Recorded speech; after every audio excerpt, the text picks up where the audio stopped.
Bagi seorang wanita, mengalami haid yang tidak teratur memang menjadi masalah tersendiri. Haid dikatakan tidak teratur jika siklus menstruasi kurang dari 21 hari atau lebih dari 35 hari.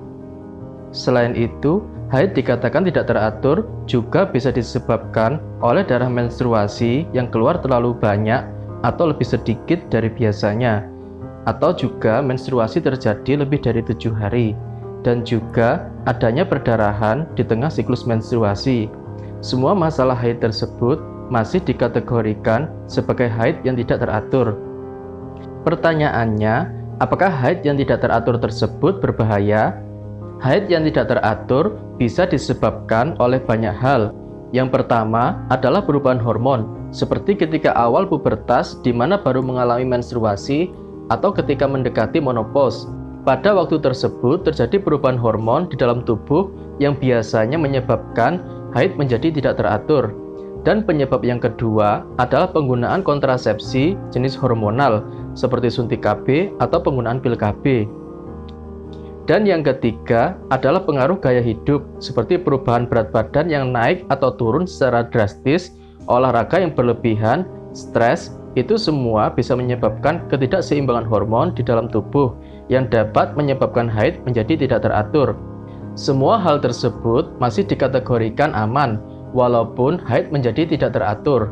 Namun, ada pula haid menjadi tidak teratur yang disebabkan oleh gangguan kesehatan dan perlu dilakukan tindakan lebih lanjut secara medis. Seperti haid tidak teratur yang disebabkan karena sindrom PCOS, adanya kanker rahim, kista, obesitas, serta gangguan hormon tiroid. Lalu, kapan sebaiknya memeriksakan diri ketika mengalami haid yang tidak teratur? Sebaiknya ketika haid tidak teratur dan memiliki tanda-tanda berikut ini. Yang pertama, tidak terjadi menstruasi selama 3 kali siklus menstruasi berturut-turut. Dan yang kedua, haid tidak teratur setelah sekian lama haid yang teratur. Dan yang ketiga, perdarahan haid lebih dari 7 hari. Dan yang keempat, perdarahan yang lebih banyak dari biasanya, ditandai dengan mengganti pembalut setiap 2 jam sekali. Dan yang kelima, siklus haid kurang dari 21 hari atau lebih dari 35 hari. Dan yang keenam, terjadi perdarahan di tengah siklus haid. Dan yang terakhir, munculnya rasa nyeri yang sangat ketika menstruasi hingga mengganggu aktivitas.